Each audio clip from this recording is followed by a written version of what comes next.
Hi everybody, I hope you guys are doing well.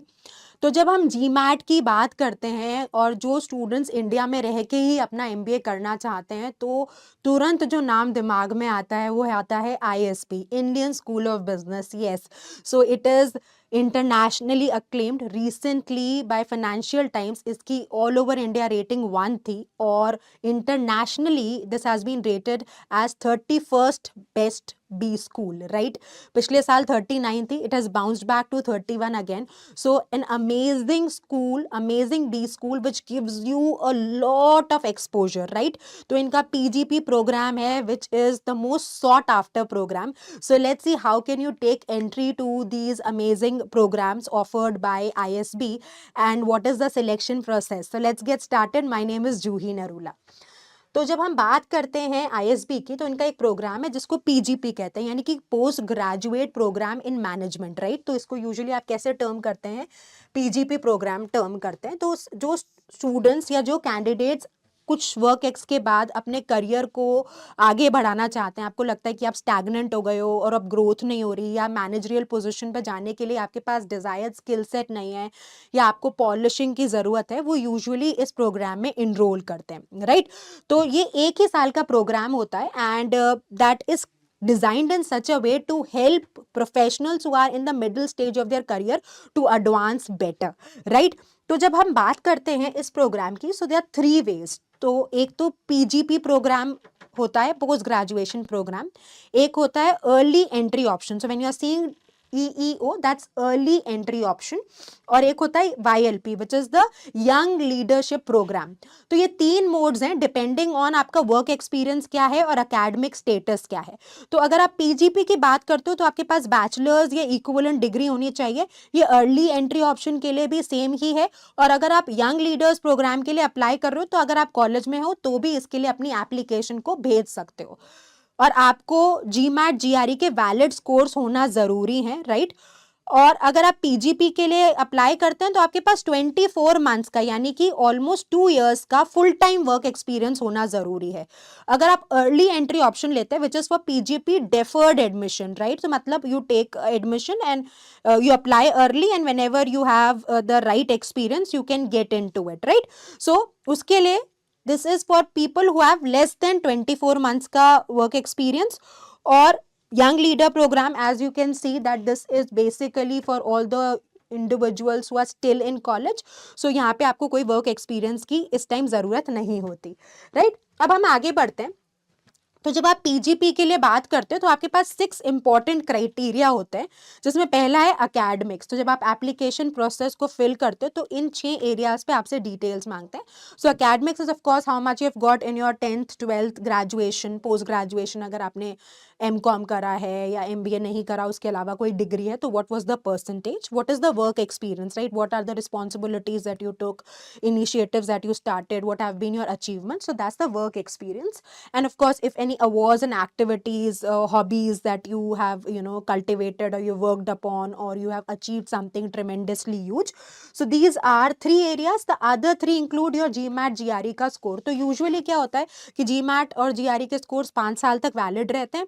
तो कई ऐसा भी करते हैं कि अगर उनको कोई बहुत इंटरेस्टिंग प्रोजेक्ट मिला हुआ है वो कंप्लीट कर लेते हैं and they can apply later, वो that depends. But GMAT GRE का स्कोर मांगा जाता है।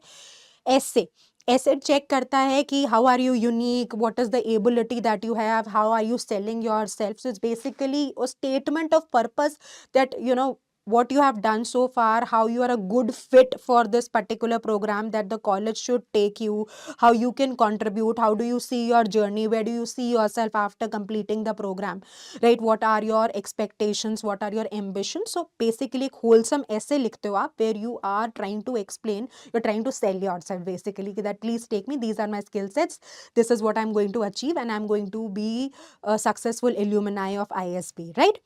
then of course you have got any recommendations work in a very solid way, right। तो अगर आपका कोई मैनेजर ये क्लेम करके कह दे कि बच्चा ये स्टूडेंट तो बहुत ही ये मेरा जूनियर बहुत बढ़िया था, बहुत प्रॉमिसिंग था, आपका प्रोफेसर कह दे, आपका मेंटोर कह दे, कोई सीनियर कॉलीग कह दे, that adds a lot of value to your application process, right. तो बना के रखनी चाहिए अपने मैनेजर्स के साथ। ठीक है। So this is how you are, these are 6 areas. तो आप जब फॉर्म फिल करते हैं ये आपको 6 एरियाज पे अपने रिस्पॉन्सेज देने होते हैं।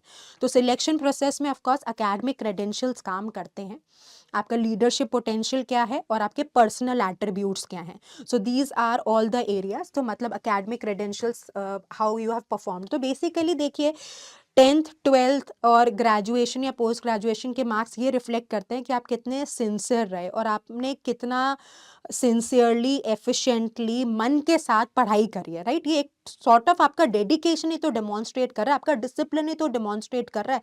तो अगर आप सिंसियर स्टूडेंट रहे हो तो एक्सपेक्टेड है कि आप ढंग से कॉलेज में भी पढ़ोगे और अपने करियर को आगे लेके जाओगे, and you will be a valuable asset to the college, and you will be contributing to the overall image the college is created. तो अगर हम कहते हैं कि इस कॉलेज की रैंक 31 है इंटरनेशनली, तो किसी भी कॉलेज की रेपुटेशन कैसे बनती है कि कैसे स्टूडेंट्स वो प्रोड्यूस कर रहा है और वो स्टूडेंट्स मार्केट में जाके कैसा परफॉर्म कर रहे हैं, how are they emerging as leaders. यही तो रेपुटेशन है। जितने अच्छे प्लेसमेंट्स होंगे, कंपनीज को पोटेंशियल लगेगा तो वो लेकर जाएंगी, प्लेसमेंट्स अच्छे होंगे, वो बढ़िया काम करेंगे, तो कौन से कॉलेज के पास आउट हो उसकी रेपुटेशन बढ़ती है ना। Everything is interconnected. तो ऑफकोर्स अकेडमिक क्रेडेंशियल्स को आप हल्के में नहीं ले सकते, they do play an important role. Leadership potential, how well you have demonstrated whatever you have done so far, right? Do you have that vision? Maybe you are not exceptional, but are you still showcasing some skill set where you are aware, where you are creative, where you are grooming, mentoring people, or at least you are trying to, right? And personal attributes, your interpersonal skills, the way you communicate, the way you handle stress. So all these things are important for the selection process when you talk about your PGP program, right? Now coming to the early entry option, so this is for deferred admission, right? So in that case you should have a bachelor's degree, again a valid GMAT GRE का score, less than 24 months का work experience is there। TOEFL या IELTS देना होता है अगर आपका जो language of under graduation study English नहीं रहा।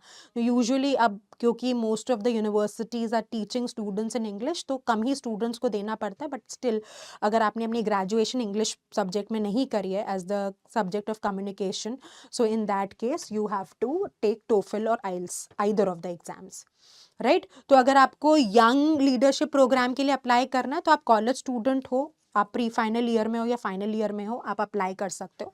आपके पास कोई फुल टाइम वर्क एक्सपीरियंस नहीं होना ज़रूरी है, because of course young leadership program है तो they know that you are in still in college, और जो आपका इंटर्नशिप्स होता है उसको वो एक्सपीरियंस नहीं काउंट करते, ठीक है। So internships otherwise are counted in your overall selection process. Interviews में हमने क्या इंटर्नशिप की, क्या लर्निंग थी, right, what are the lessons you have taken, are you able to apply the knowledge while you were interning there. Of course all these things definitely matter, कहीं आपको internship करने की ज़रूरत ही नहीं है बट उसको वर्क एक्सपीरियंस में नहीं काउंट करते। बट ऑफ कोर्स हॉलिस्टिकली जब आपका सिलेक्शन होता है, सिलेक्शन प्रोसेस में आप होते हो, internships do play an important role. It's just that कि वर्क एक्सपीरियंस में काउंट नहीं होता, राइट। तो जब हम YLP के एडमिशन प्रोसेस की बात करते हैं, एप्लीकेशन प्रोसेस की बात करते हैं, तो 3 स्टेजेस में ये स्प्लिट है, स्टेज 1, स्टेज 2 एंड स्टेज 3। तो स्टेज 1 में तो आपको क्या करना होता है, आपको एक फॉर्म सबमिट करना होता है जिसमें वही सिमिलर से ही जैसे आप PGP प्रोग्राम के लिए करते हैं, you need to have your personal details, acads का डिटेल्स, कोई अवार्ड या अचीवमेंट है, ऐसे लिखना है, GMAT GRE का स्कोर। स्टेज 1 में आपको ज़रूरत नहीं होता, ठीक है। तो आप जब इनिशियल एप्लीकेशन प्रोसेस फिल करते हैं उसके बेसिस पे आपकी शॉर्ट लिस्टिंग होती है। तो if everything is fine, they are liking your personal details, acads, या जो आपकी ओवरऑल प्रोफाइल है दैट इज सॉलिड, बिकॉज ऐसे भी यहीं पर लिखना है आपको, तो इसके बेसिस पे ऐसे एक इंपॉर्टेंट रोल प्ले करता है। So if you are planning to apply to ISB, ensure कि आप कोई एवरेज सा ऐसे ना लिखें, because that's considered very important in your selection process, right. So that's the stage 1। जब आप स्टेज 2 पे आते हैं तो आपको स्टेज 2 में जब आपका एक बार शॉर्ट लिस्टिंग हो गई है तो आपको GMAT GRE का स्कोर सबमिट करना पड़ता है, आपको 2 और एसेज दिए जाते हैं, राइट, और then you have to submit your application. अब यहाँ पे आपके पास एक इवैल्यूएटर होते हैं। जो इवैल्यूएटर कौन से हैं, जो आपके HOD या प्रोफेसर हैं या रिपोर्टिंग मैनेजर थे इंटर्नशिप पे, तो ये आपके इवैल्यूएटर होते हैं जो बेसिकली एक फीडबैक देते हैं कॉलेज को about the candidate, right. So your evaluator can be contacted by the college और the details are usually asked. This is a part of stage 2। तो अगर आप स्टेज 2 में भी शॉर्टलिस्ट हो जाते हैं तो then you come to stage 3 which is the personal interview round where you are there in front of a panel and you're grilled intensely. But again, this is absolutely worth the grilling and absolutely worth the effort. Like I told you that ISB ka recognition is amazing, not only nationally but internationally as well. So everything plays a major role, right? तो आप देख सकते हो आप either of the three में कहाँ fit होते हो, and then you have to give your heart and soul to GMAT. GMAT is definitely an exam that is easy to crack, right? With the refined version, the focused edition, the exam has become simpler, right? So if you are preparing for around 3 to 4 months with sincerity, it's a great exam to crack, right? I hope this video was useful. Take good care of yourself, work very, very hard. All the best.